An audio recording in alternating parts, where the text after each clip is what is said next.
Hello la team, c'est Tintin Panda, j'espère que vous allez bien. Je suis super heureux de vous retrouver aujourd'hui pour un nouveau type de contenu sur la chaîne de Cap d'épée et de fantastique. Effectivement, aujourd'hui, je vous présente mon premier podcast. Ouhouhou. L'objectif de ce podcast-là, c'est de vous lire, de vous raconter une histoire audio. Aujourd'hui, je vais prendre une nouvelle ou un essai provenant du recueil Le Livre d'Esquisses qui a été écrit par l'auteur américain Washington Irving, et je parle pas du basketteur, recueil qui est doté de 34 nouvelles et d'essais et qui est sorti sous forme de série de 1819 à 1820, donc tard l'époque. Moi, je vais me concentrer sur la nouvelle Sleepy Hollow, la légende du cavalier sans tête. Pour rester dans la même vibe que la sortie de Ghostbusters 4 au cinéma. Donc, en tout cas, moi, je suis tranquille pépère dans mon fauteuil, prêt à vous lire cette petite nouvelle. Je suis accompagné de ma petite tisane, là. Je sais plus ce que c'est exactement. C'est détox fleur de camomille, donc petite douceur. De votre côté, installez-vous confortablement. Je sais pas où est-ce que vous pouvez être, dans les transports en commun, ou bien dans votre chambre, ou bien posé dans le canapé, voilà. En tout cas, installez-vous confortablement, car c'est parti pour la lecture de Sleepy Hollow, la légende du cavalier sans tête. Allez, c'est parti. Je m'hydrate un peu avant de parler, parce que la nouvelle est plutôt longue. On touchait précisément à l'heure magique de la nuit, quand Ichabod, lourd de cœur et la tête baissée, reprit le chemin du logis, le long des flancs des collines élevées qui dominent Tarrytown et qu'il avait si gaiement traversé dans l'après-midi. La nature était aussi lugubre que lui. À ses pieds, tout au fond, le Tapansi étendait sa sombre et indistincte masse d'eau, où se voyait, çà et là, le mât élancé d'un sloop à l'ancre sous la côte. Au milieu du silence de mort de minuit, il pouvait même entendre l'aboiement du chien de garde veillant sur la rive opposée de l'Hudson. Mais il était si vague, si faible, qu'il lui donnait seulement l'idée de son éloignement de ce fidèle compagnon de l'homme. De temps à autre, aussi, le cocorico, longtemps suspendu d'un coq éveillé par erreur, s'échappait au loin, bien au loin, de quelques métairies perdues entre les collines. Mais à son oreille, c'était comme un bruit rêvé. Aucun signe de vie n'apparaissait aux environs, si ce n'est parfois la mélancolique gazouillement d'un grillon, ou bien encore le cri perçant et guttural d'une grenouille, partie d'un marais voisin, comme si elle eût mal dormi et se fût retournée tout à coup dans son lit. Toutes les histoires de fantômes et de lutins qu'il avait entendues dans la soirée lui revinrent alors en foule à l'esprit. La nuit se faisait de plus en plus noire. Les étoiles semblaient plonger plus avant dans le ciel, et des nuages chassés par le vent les dérobaient parfois à sa vue. Il ne s'était jamais senti si lugubrement isolé, et puis il s'approchait de l'endroit même où l'on avait placé la scène de maintes histoires de revenants. Au milieu de la route se dressait un énorme tulipier qui, semblable à un géant, s'élevait au-dessus de tous les autres arbres du voisinage et formait une sorte de point de repère. Ses branches étaient pleines de nœuds et fantastiques, assez grosses pour servir de tronc à des arbres ordinaires, et leurs ramifications descendaient presque jusqu'à terre pour s'élancer de nouveau dans l'air. Il se rattachait à la tragique histoire du malheureux André, qui avait été fait prisonnier tout près de là. Le vulgaire le regardait avec un mélange de respect et de superstition, tant par sympathie pour le sort de celui dont la mauvaise étoile lui avait fait porter le nom, qu'à cause des récits d'apparitions étranges et de funèbres lamentations que l'on faisait à son sujet.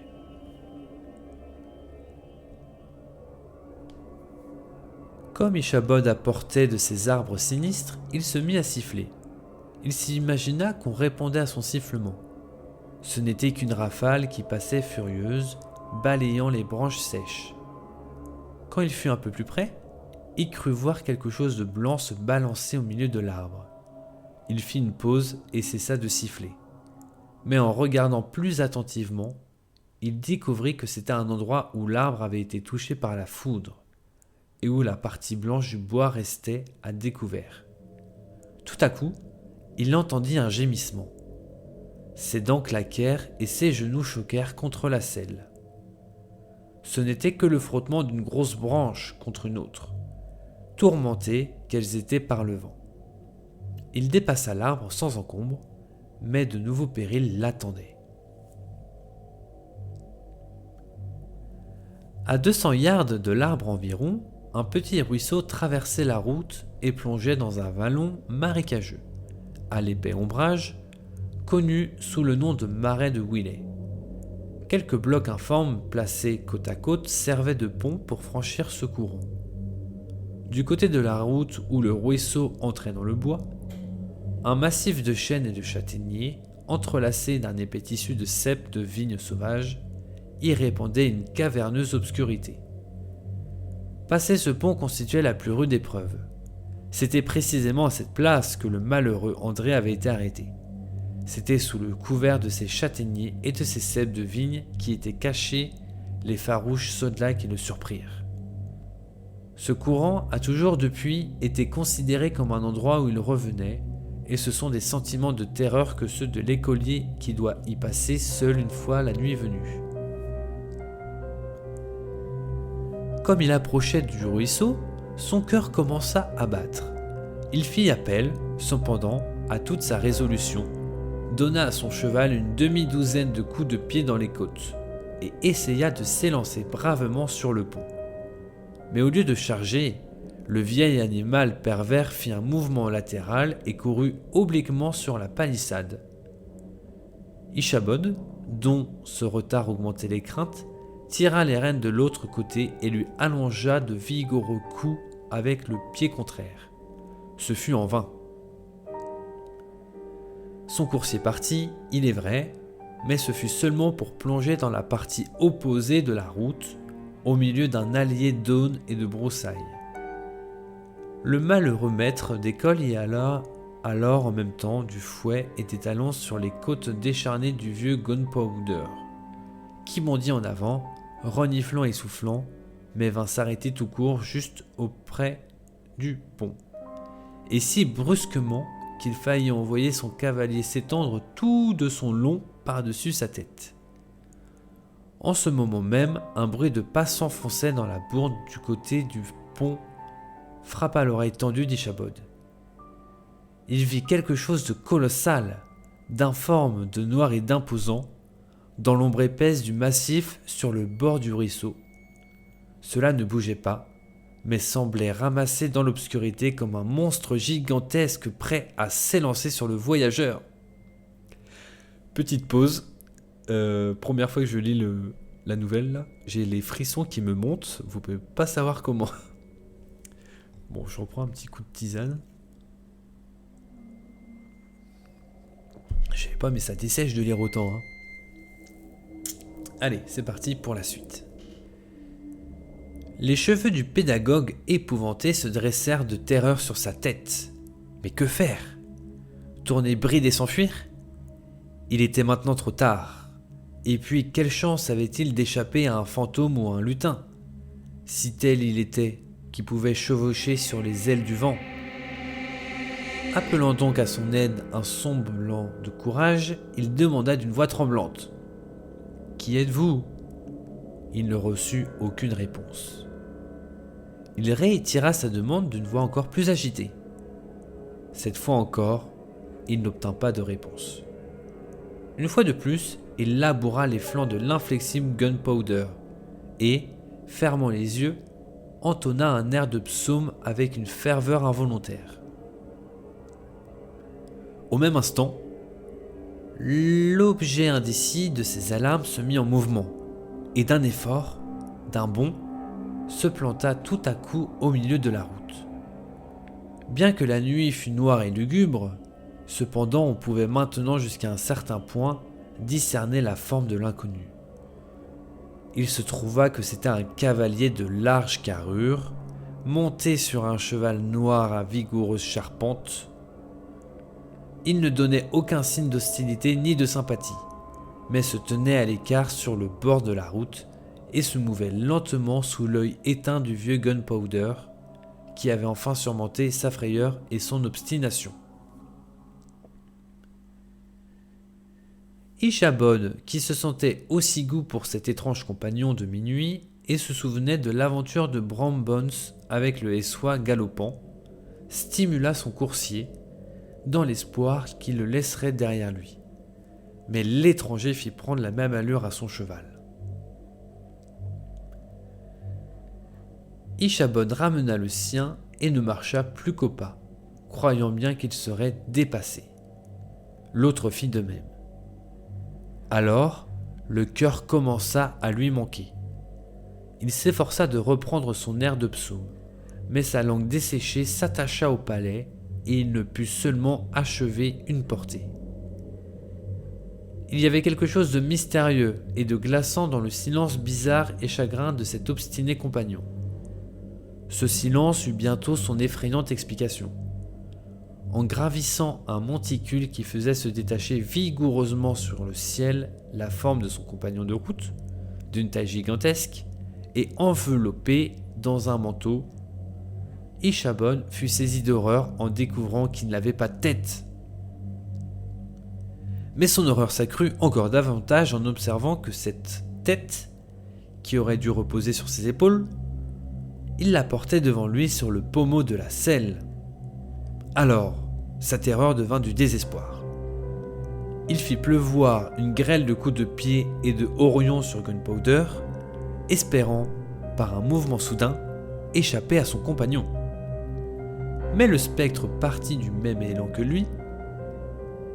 Ils se précipitèrent alors en avant, sans s'inquiéter de rien, les pierres volant et les étincelles jaillissant à chaque bond. Les légers vêtements d'Ishabod flottaient au vent pendant qu'il projetait au-dessus de la tête de son cheval, dans l'ardeur de sa fuite, son grand corps efflanqué. Ils avaient alors atteint la route qui mène au vallon endormi, mais Gunpowder, qui semblait possédé par un démon, au lieu de continuer à s'y maintenir, tourna bride et, descendant la colline, plongea tête baissée vers la gauche. Ce chemin conduit à travers un vallon sablonneux ombragé par des arbres pendant un quart de mille environ. C'est à cet endroit que se trouve le pont fameux dans l'histoire du fantôme, et précisément au-delà se gonfle le tertre vert sur lequel est assise l'église aux murs blanchis à la chaux. Cependant, la terreur panique qui s'était emparée de l'animal avait donné dans la poursuite un avantage évident à son triste cavalier, quand, juste comme il avait à demi traversé le vallon, les sangles de la selle cédèrent, et qu'il la sentit s'échapper, glisser sous lui. Il la saisit par le pommeau et s'efforça de la tenir ferme, mais en vain. Il n'eut que le temps de se préserver d'une chute en jetant ses bras autour du cou du vieux Gunpowder, car une seconde après, la selle tombait à terre et il entendait son persécuteur la fouler aux pieds. Un instant, la terreur que lui inspirait le courroux de Hans Van Ripper traversa son esprit. Car c'était sa selle des dimanches. Mais ce n'était pas le moment des craintes légères. Le fantôme était là, sur son dos. Et, le maladroit cavalier qu'il était, il avait beaucoup à faire de se maintenir en place, glissant parfois d'un côté, parfois d'un autre, et quelquefois cahoté sur l'arête élevée de l'épine dorsale de son coursier, avec une violence qui menaçait. Il ne craignait que trop de le séparer en deux. Une éclaircie au milieu des arbres vint le réanimer et lui faire concevoir l'espérance que le pont de l'église était proche. La vacillante réflexion dans le sein du ruisseau d'une étoile au front d'argent lui prouva qu'il ne se trompait point. Il voyait les murs de l'église jeter de ténébreuses lueurs sous les arbres qui l'abritent. Il reconnut l'endroit où le fantôme rival de Brom Bones avait disparu. « Si je puis seulement atteindre le pont, se dit Ishabod, je suis sauvé. » Au même moment, il entendit le noir coursier qui haletait et soufflait tout derrière lui. Il s'imagina même sentir sa brûlante haleine. Un autre coup de pied convulsivement donné dans les côtes, et le vieux Gunpowder s'élança sur le pont. Il passa comme la foudre sur les planches retentissantes, gagna le bord opposé, et alors Ichabod jeta un regard derrière lui pour voir si son persécuteur s'évanouirait. Suivant la règle, dans un sillon de feu et de soufre, en ce moment même, il vit le fantôme qui se dressait sur ses étriers et qui précisément s'apprêtait à lui lancer sa tête. Ichabod essaya d'éviter l'effroyable projectile, mais trop tard. Elle rencontra son crâne avec un bruit épouvantable. Il fut renversé tout de son long dans la poussière, et Gunpowder, le coursier noir et le cavalier fantôme passèrent près de lui comme un tourbillon. Le lendemain matin, on trouva le vieux cheval, veuf de sa selle et la bride sous les pieds, qui, le plus gravement du monde, broutait l'herbe à la porte de son maître. Ichabod ne parut pas à déjeuner. L'heure du dîner arriva, pas d'Ichabod. Les enfants s'amassèrent devant l'école et vaguèrent paresseusement le long des bords du ruisseau. Pas de maître d'école. Hans von Ripper commença lors à éprouver quelques inquiétudes sur le sort du pauvre Ichabod et de sa selle. Une enquête fut ouverte, et après d'actives investigations, on finit par tomber dans sa trace. Sur une partie de la route qui menait à l'église, on trouva la selle, foulée aux pieds et couverte de boue. Des traces de sabots de chevaux profondément empreints sur le sol, qui dénotaient évidemment une course furieuse, furent suivies jusqu'au pont, au-delà duquel, sur un point du ruisseau où l'eau coulait noire et profonde, fut découvert le chapeau du malheureux Ichabod, et tout auprès d'une citrouille en éclats.